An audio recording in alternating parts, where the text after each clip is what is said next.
Hello everybody, how you doing? Welcome to the Spurs 5. This is the post-match review for Leeds United versus Tottenham Hotspur. I'm still in sunny Cyprus, as you can tell. In fact, I don't know if this is going to work. Let's try and give you a little view of Cyprus. There we go. The beautiful rock that is Cyprus and the sunny beaches and sea. Okay, right, enough of that. That's all you're going to get. No more treats. So, I want to get into the game and I want to talk about a number of performances, and I want to also talk about a number of players. Sorry if you can hear the sea waves crashing in the background. I'll do my best to speak a bit louder so you can hear me. Unless, of course, you prefer the sound of the waves. I think the sound of the waves is more therapeutic than my voice, but anyway. You know the drill, cup of tea. I should really be having a mimosa. Or what alcoholic drink do people have on holiday when it's early in the day, or do they not have any alcohol? I don't know. Stick with mimosa. I should really have a mimosa. Or a sangria. Is it sangria? I don't know. Anyway, okay, I digress. Leeds United versus Tottenham. Before this game, a lot of people said hard game, really difficult game, Leeds are good. And I just thought to myself, you know what? Are we just saying these things because in case we lose, we can say, oh, but they're good? Because I kind of feel this season what's happening is any team we play, they're all good. Whereas when Ange and Conte and Mourinho were at Tottenham, any team we played, oh, they're not that good, we should be beating them. It's almost as if we're manipulating the narrative to suggest that all the teams we're playing are good. So if we lose to them, it's okay. It's not okay. Right? It's not okay. So before this game, my personal thought was Leeds United have only won 2 games in the league this season. This is a game that we should win. We should go to Leeds United, stamp our authority and win this game. That's how I felt. The game itself was a game that I felt either team could have won, although I thought Spurs were the better team on the day. But statistically, if you look at all the stats, possession, chances created, corner kicks, shots on target, big chances created, all the statistical data will say to you that Leeds United were the better team. So if we go with the stats, Leeds were better on the day. If we go with the eyeball test, and of course the eyeball test is very subjective because everyone sees something different when they watch football, clearly, because we've always got different opinions. The eyeball test to me suggested that Spurs were the better team. And the weather didn't help. The rain came chucking down at one point, and that obviously makes the game harder. The ball's got a bit more zip on the pitch. It's a more slippery surface. Also, when all your clothes are wet, you feel heavier when you run. It's just a harder climate to play football in. So that didn't necessarily help both teams, not just Tottenham. But nonetheless, it was quite an end-to-end game at one point, and I felt either team probably could have won it. I think, in reflection, a draw would have been fair, but we don't do fair, right? We don't care about fair, we care about winning. And we won, and that's the most important thing. So I'm going to start off by saying this.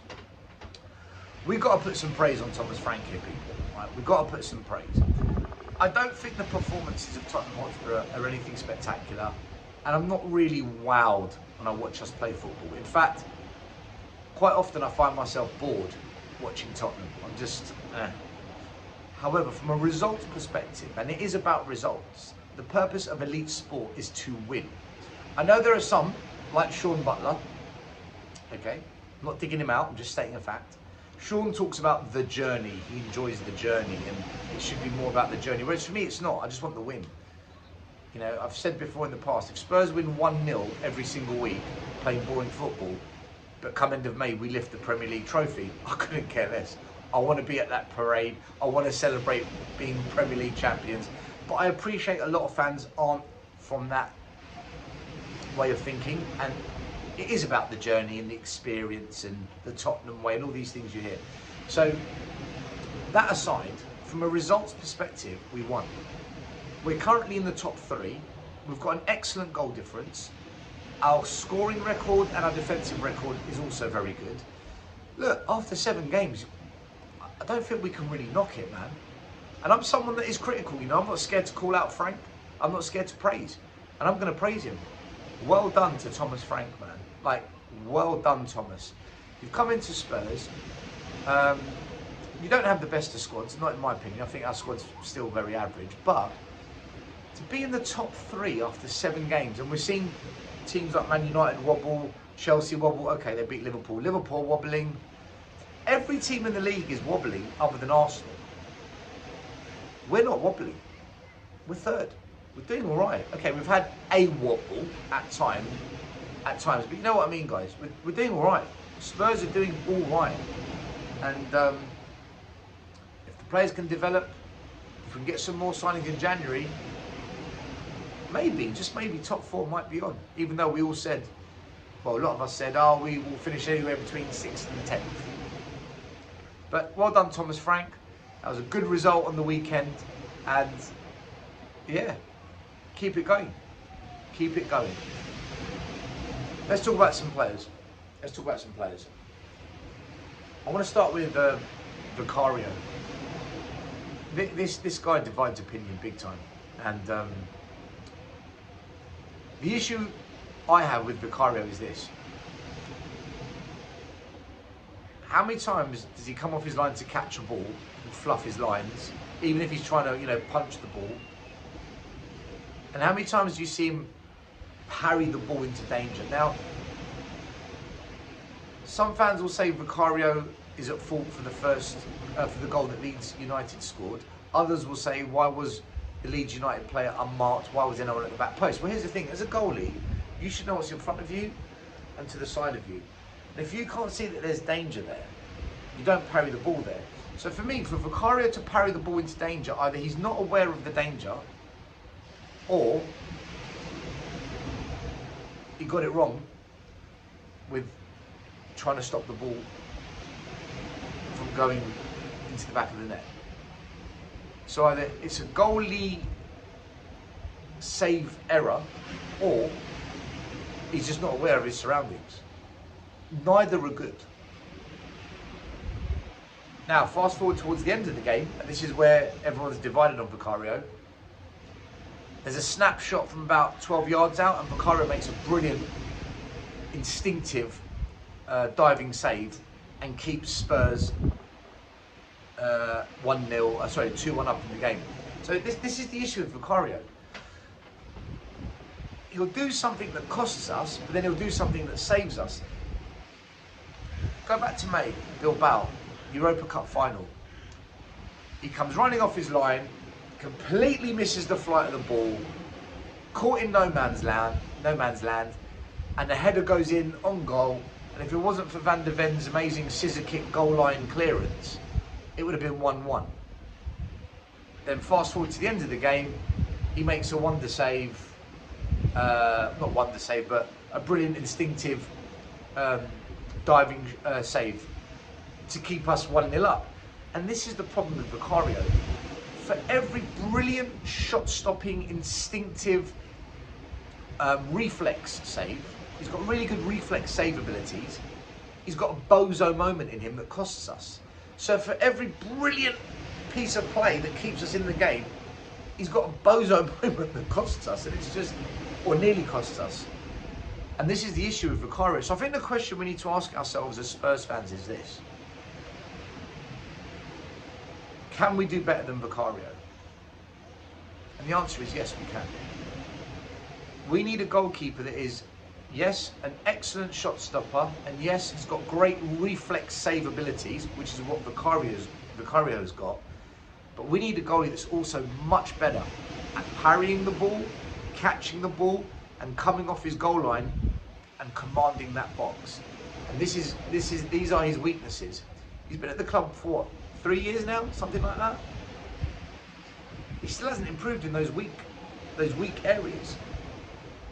He's still good at shot stopping. He's still got great reflex save ability. But those weaknesses he hasn't improved on, and it's going to cost us.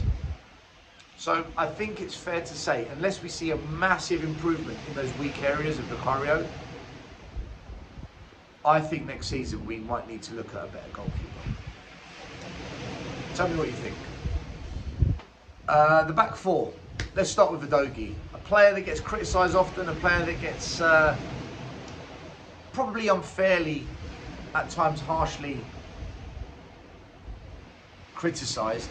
I thought he had an excellent game.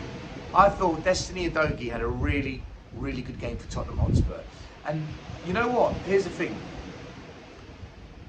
He's been blighted with injuries, and he was forced to play a system that never worked for him, that inverted fullback system. That was never what he was good at. When he was at Udinese, he was an overlapping fullback.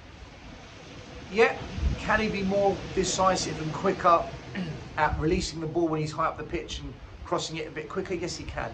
But he needs a run of games, people. He needs to play back to back to back to back to back games and embed himself back in the squad, stay injury free for that to develop. So I'm hoping he can stay injury free. I'm hoping Frank plays him a lot more, because for me there's definitely a good player in Destiny Udogie. I think he's a good player that's gone through a bad spell, and if he can now build on the game against Leeds and really push on, maybe we can have the Destiny Udogie that we scouted from Udinese, who is a good player. But injuries have done him no favours whatsoever. So I'm not going to get carried away, because it is only one game where I'm saying, do you know what? Good, that's more like it, Destiny, more of that. But I'm going to praise him because I thought he had a really, really good game against Leeds United. On the other side, Pedro Porro. Oh my lord, he had a bad game. Could have crossed, got caught in no man's land defending, got caught the wrong side of his man too often. His passing wasn't on point. His shooting, that was a bit. What's a way of saying this without butchering the poor bloke? Wary, some wary shooting. Yeah, Porro didn't have the best of games for Tottenham Hotspur, and he's had a couple of average games for Spurs recently. And is there a debate to be had where maybe Porro just needs to take a little bit of a rest and play Jed Spence right and Udogie left? Is that a question that may need to be answered? Is that a conversation, a debate that might need to be had? I don't know. In terms of midfield, I wasn't wowed by any of our midfielders on the day, but I will say Paulinho, again, good game as always, proving to be for me one of the best signings we've made in a very, very long time. You know, I was delighted when we signed him, and I'm super delighted that he's proving me right. And a lot of us fans who said Paulinho, yeah, top signing. So he had a good game. Xavi Simons, I thought, had a much better game than what we've seen from him since he's been at Spurs. That might have been one of his best games, actually.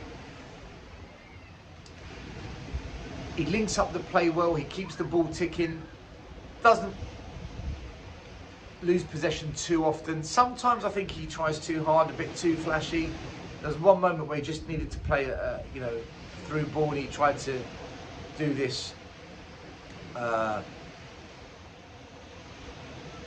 showboating pass where he put one foot behind the other to kick it, and it didn't come off. And I just thought, you don't need to do the flashy stuff. Just keep it simple, because you're quite good at that. I don't like it when he goes out left, guys. I'm going to be honest with you. I don't think he's at all useful on the left side. In fact, I think he's below average when he pulls out to the left. I don't like him there at all. Not for me.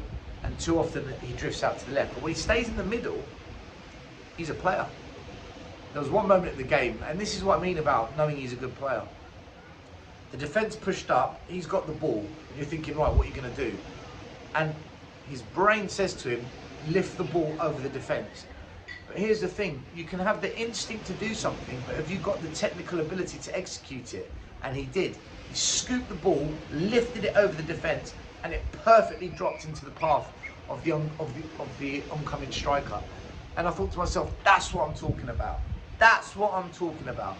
A player that can play in the 10, that's got skill, that can play with instinct, read the game and quickly execute the decision that he's made. And that's what I want to see more from Xavi Simons. It was one of his better games. Certainly, there's a lot more to come from him, but hopefully now, if he can just stay in that number 10 role, not drift out left, stay in that 10, we can begin to see the player that we scouted. And the player we scouted is a really, really good football player. We saw a few more glimpses of it against Leeds United. So, yeah, much better performance from Xavi Simons. Still not quite there yet, but let's be a little bit patient with him. He is first time playing the Premier League, so I'm sure he'll get there. But yeah, look, much better from him. Mohamed Kudus. What more is there to say about him, people? In fact, he was so good, he deserves a swig of the cup of tea. Let me try and trick myself that I'm drinking a mimosa or sangria. Although it is a tea, it's made by Ahmed Tea. It says Ahmad Tea, English tea #1. It's not quite Fortnum and Mason. Anyone that knows about tea, Fortnum and Mason are the diggity don dappers of tea, but Ahmad Tea, not too bad. Anyway, Mohamed Kudus.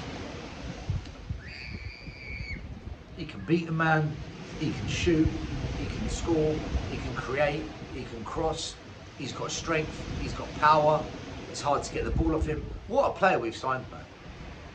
What an actual effing player we've signed. Mohamed the Don Kudus.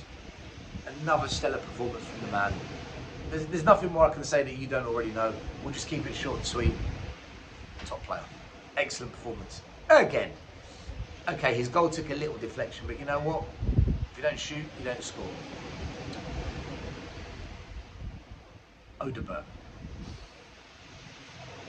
I'm going to sit on the fence with this, okay? Now, some people say, what does he do? Can we all agree that he offers us nothing? Others will say, I thought he was very good, actually played quite well. For me, I thought he did all right. Okay, so what does all right mean? In my world, that means not good, but not bad. He's done all right. What I want to see now is this, and I've said this for many weeks. I want to see him start left wing for the next 2 months. So that the manager that everyone has said is a coach can coach him, right? Thomas Frank has got to coach at least one player that fans have said isn't that good. Because that's what coaches do. They turn players that fans have written off into players that are actually very useful for the team. So, Thomas Frank, keep Odobert on the left and just coach him. Because what I want to see is this. In 2 months' time, I want to be able to say, Odobert's been given lots of opportunities. He's had plenty of footballing minutes to prove to us that actually he's a good player and he's been coached well. Or for us to say, you know what, you've had more than enough opportunity and you've been coached, you're just not very good. You shouldn't be at Tottenham Hotspur. But how can I as a fan say, genuinely say, Odobert, you're crap, or Odobert, you're actually not too bad, you're quite good, if he's not given a proper chance at Spurs and given a proper run of minutes where I can judge him knowing he's been given lots of minutes and the coach has had plenty of game time to coach him, not just on the training pitch, during the game. So I'm just going to say this. I will make my judgment on Odobert if he's given a proper run in this squad. A proper run with lots and lots of game time on the left. Because here's the thing. He might have a good game then a bad game, a good game then a bad game, bad game, good game, good game. Surely that's better than just every week a bad performance on the left wing because we keep chopping and changing. Oh, Mathis Tel's crap on the left. Oh, Brennan Johnson's rubbish. Oh, Richarlison, stop playing him on the left. Oh no, Odobert's crap on the left. Oh, it's Xavi Simons, why has he put him there? Because that's what we do every week. Every week we moan about the left wing. So just keep Odobert there, give him a good 2 months, and at least then we can say, going into January, right, we need a left winger. We need to go and buy someone. Or just maybe we can say, blimey, he's doing really well. Let's keep him there. We don't need to buy anyone just yet. But we can't really answer that question fairly, right? We can answer it now. We can say we need a left winger, but you can't fairly answer it. Guys, sorry about that. The video just stopped recording, so I've had to start a new video to finish off the last part of what I wanted to say. So yes, just on Odobert, give him a run of games. Let's see where we go with it. At least then we can make a fair assessment. The last player I want to talk about, and I don't think you're going to like this, but I'm not about emotions and satisfying your needs. I'm about speaking my truth and saying it as it is. And that's why we love football, because we've all got different opinions, and this is my opinion. Mathis Tel. I literally said about 10 minutes ago, or 5 minutes ago, if you don't shoot, you don't score. When I was talking about Mohamed Kudus. So the same applies to Mathis Tel. If you don't shoot, you don't score. He did shoot and he did score. But please, people, let's have it right. It took the most ridiculous of deflections to go top bins. Okay.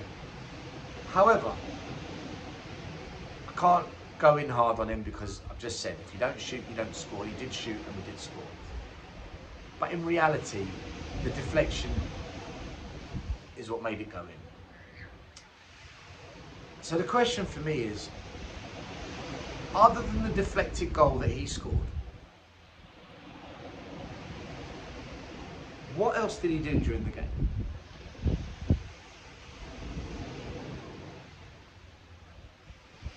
Nothing. Jack shit.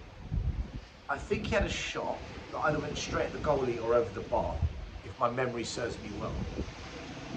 Look, I don't rate him. I thought he got lucky with his goal, but again, if you don't shoot, you don't score. I just don't think he's a good footballer, guys. And I know a lot of fans are going to be like, oh, give him a chance. He needed that. He can grow now in confidence. This is what he can do. I know we're going to hear that. But that's exactly what people said about Richarlison when he scored 2 really good goals against Burnley, first game of the season. Do you remember that? The volley, scissor kick. And everyone said, Richarlison, look what Thomas Frank's done to him. He's unlocked him and he's been absolutely dog shit ever since. I'm not doing that, man. I don't do that. If Mathis Tel can go on a run of games, scoring goals on a regular basis, we will revisit this conversation. Okay, we will have that conversation if it happens. But, guys, I'm sorry. He did nothing all game but that deflected goal. I need to see a hell of a lot more for me to be convinced even remotely. Now, I'm sure your emotions right now are flaring up and that your sensitivities and your love of Spurs won't allow you to have critical thinking. Not all of you, but certainly some of you. And you're all going to say, this is negative. You hate Tottenham. Go support Arsenal. All the usual noise that people like to throw into the conversation. If anyone dares to be critical of anything. But look, I'm just not convinced. That's my personal opinion. The season, though, will tell us. Come end of May, we will see what's what with all of these players. But I'll end it on this with regards to Mathis Tel. You've scored a goal. That's 1 in 7 league games. You're probably going to get the opportunity to start the next game or two. Score some goals and fight for your place in this team so that we can have the conversation about it. Because if you do a Richarlison and then go the next number of games doing absolutely sod all, mate, you're just proving people like me even further correct on this subject. So, Mathis Tel, let's see what you've got. And I'll leave it there. Good win for Tottenham. Well done, Thomas Frank. Off to a cracking start. Top 3, good goal difference. Good number of goals scored. Good level of goals that we haven't conceded. So all the metrics you look at in the league table, points, games played, goals scored, goals conceded, goal difference, it's all good, man. It's all really, really good. And you know what? Tottenham, not necessarily performance-wise, but in terms of results, are just as good as this beautiful beach. So I'm now going to go and jump in and take a swim, and I will have my mimosa. People, love you all. Stay Tottenham.